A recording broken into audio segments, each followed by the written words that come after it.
Check out the Playmates Godzilla vs. Kong figures at Walmart's website at the links in the description. Kaiju, turtles, Dragon Ball, and more. It's Steven's Toy Reviews.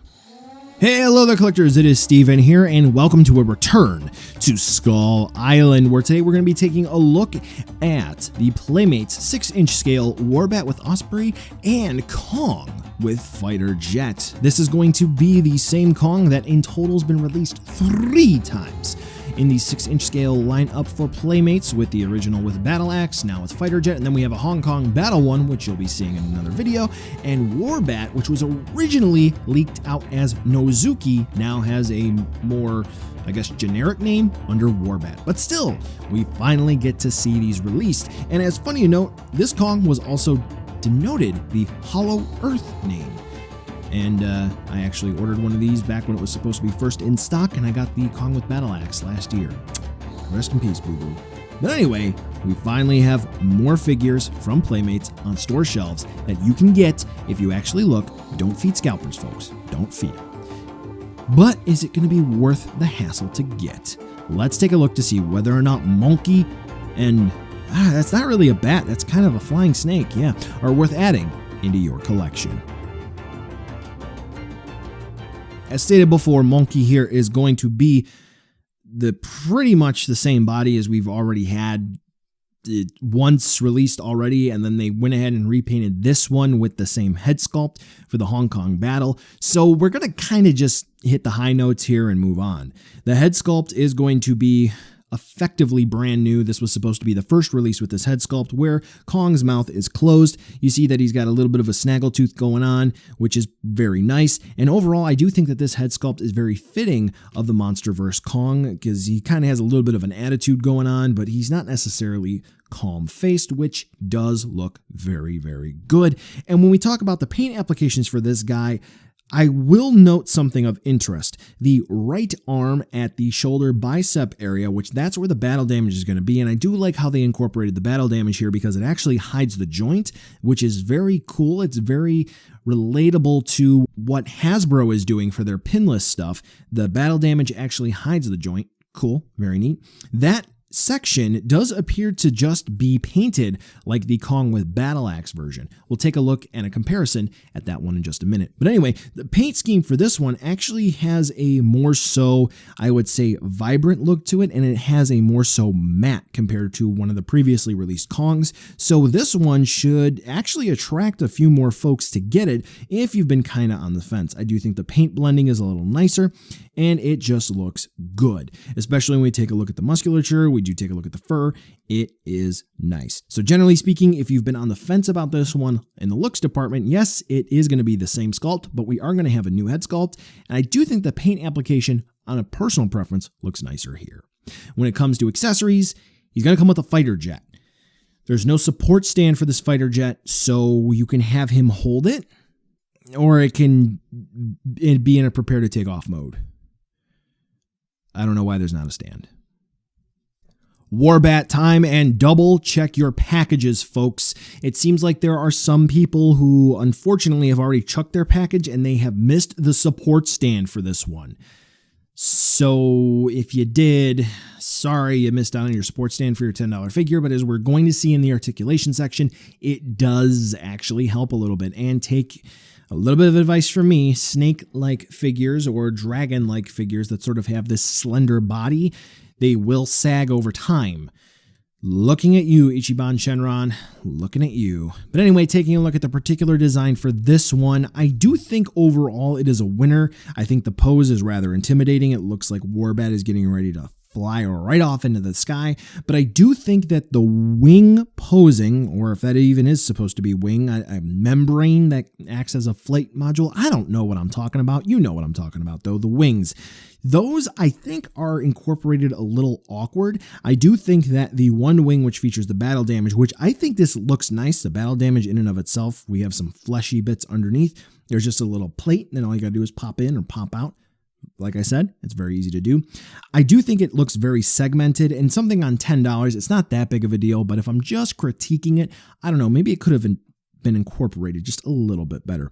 But even still, it does look very good in terms of the details. The paint application is very nice. We don't have any sloppiness going on, which is impressive, especially for something at this price point. And then when we move on down to the rest of the figure, the rest of the coiling, we do miss out on some of the finer details for that wing section, but that's okay, again, because of the price point. We do have some finer details, including what I'm going to guess is not necessarily bones, but maybe the muscle structure for Warbat. And if we were to actually take a look at the underside, it is flat. So Warbat is meant to be resting on a surface, not necessarily flying. But hey, it's your figure. Do with it as you please. And again, there is going to be a little support stand for Warbat here, but it doesn't really work out all too well aside from holding it up in place. It's a flat part to it, and that doesn't really ever set on the ground. At least I haven't been able to get it to do that. But overall, generally speaking, for Warbat, it does look very good. Now, it does come with an Osprey, as we talked about at the top of the video. And again, I don't know what you're going to do with it aside from putting it on the shelf and have it pretend like it's going to take off. There's no support stand to make it look like it's going to fly. There's none of that whatsoever. We can talk about articulation pretty quick because it's really simple. Kong is going to have what is effectively a swivel right here, as you can see, so he can swivel his head around. Not much of a ball joint movement. At the shoulders, we're going to have swivel so we can spin his arm around, and hinge so we can raise and lower. He can raise and lower his arms about that far. At his elbow, he is going to have a swivel as well, along with a hinge that can go back about that far, as you can see. And his hands at the wrists, we are pretty much just going to have swivels. I think that's all that's going to be there, as you can see. Okay, now nothing in the torso, but at the hips we do have hinges and swivels, so we can spin his legs around like that. Kicks out about forward and back that far, and we can of course spin the legs all the way around. At the knees we are going to have single hinges, which is okay.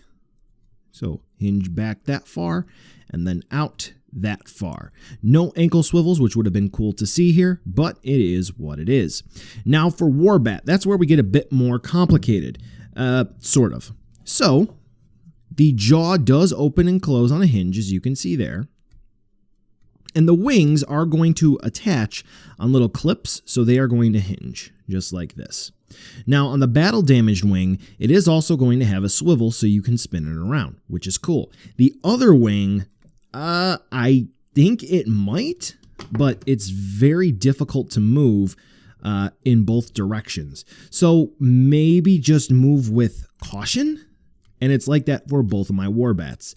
We're going to talk about why I have two in a second. So spin it around at one swivel down here towards the base. And then the tip here has a swivel as well. So why I have two, one, army building purposes. I kind of just like to have multiple native, I guess, kaiju titans. I think it's really cool to have multiple skull crawlers, so forth. And talking about that support stand, you can already see here, this guy is starting to tip a little bit, whereas this other one that's just been laying here on its side, the exact same pose, we can see it's standing upright, whereas this one is leaning over, and this one's been standing up. This one has been on its side like this, whereas this one's just been standing up. So yes, the support stand, for just a matter of, I would say, 3 or so hours, does make a huge difference, so definitely consider it. So overall, for articulation, Kong is just fine, not really a big deal. The Warbat, I think there was another point of articulation planned but axed, but yeah, it works. It's pretty much just fine. Nice display piece. Now we'll go ahead and move right on over to a size comparison with the other figures in this wave. We're only going to include one Kong because it's the same figure, just repainted, and you can see, generally speaking, these all at least appear to be in scale with each other, which is very nice. And we're going to end this whole shot with a picture of what may very well be all of the Monsterverse cast. Yep, may very well be, but that's okay, because it's been a pretty good ride, hasn't it? Now, of course, since I did make mention of a repaint, here is going to be the Kong with Fighter Jet compared side by side to the Kong with Battle Axe. And like I did make mention, the Fighter Jet version does have a bit more of a matte look to him, a little bit better in blending of paint, whereas the Kong with Battle Axe is a bit more of an aggressive look, and the paint really does stick out a bit more, and it's a bit glossy. So not necessarily one's better than the other. I think they're just differences, but I personally do like the Kong with Fighter Jet just a bit more. So objectively, I say they're the same. Subjectively, your mileage may vary. So buy now, skip, or wait for a deal. The Kong with Fighter Jet, personally, I don't know if that's necessarily going to win folks over one way or another, but if they didn't get the first release, they definitely will get this. Now, in terms of Warbat, unfortunately, the support stand being a necessity and being hidden in the package, that kind of hurts it. And the fact that the stand doesn't really sit flat with the figure, don't really know what's going on there. They could have better worked that in. Yeah. But Warbat is affordable. We do see more than one in the movie, at least even in the trailers anyway, which is nice. So you can double up on them, no problem. And it's always a win when you can get more kaiju. So generally speaking, yep, for 20 bucks, if you're looking to get both Warbat and Kong, go on ahead. Just don't feed the scalpers. Well, collectors, that brings us to the end of the video today, and I just wanted to take a second to thank you so much for watching. Now, you've heard a lot from me. I'd like to hear a little bit from you. Drop in the comments down below whether or not you liked it, you hated it, or maybe you were somewhere in between. I also want to take an extra second here for a nice, humongous thank you to all the patrons for SDR over the last month who have really helped the channel grow into what it can be today. So to all of you, 2 big thumbs up. Thank you very much. And now the end card should be popping up, which will give you a few clickable links, like maybe to subscribe or head on over to my Patreon, or some short URLs like to my social media or to my Teespring store. There's also a video I hand selected for you, so if you want to watch another STR video, I hand selected some good content for you to watch, so definitely check out that video. Thank you again so much for watching, and I'll catch ya in the next video.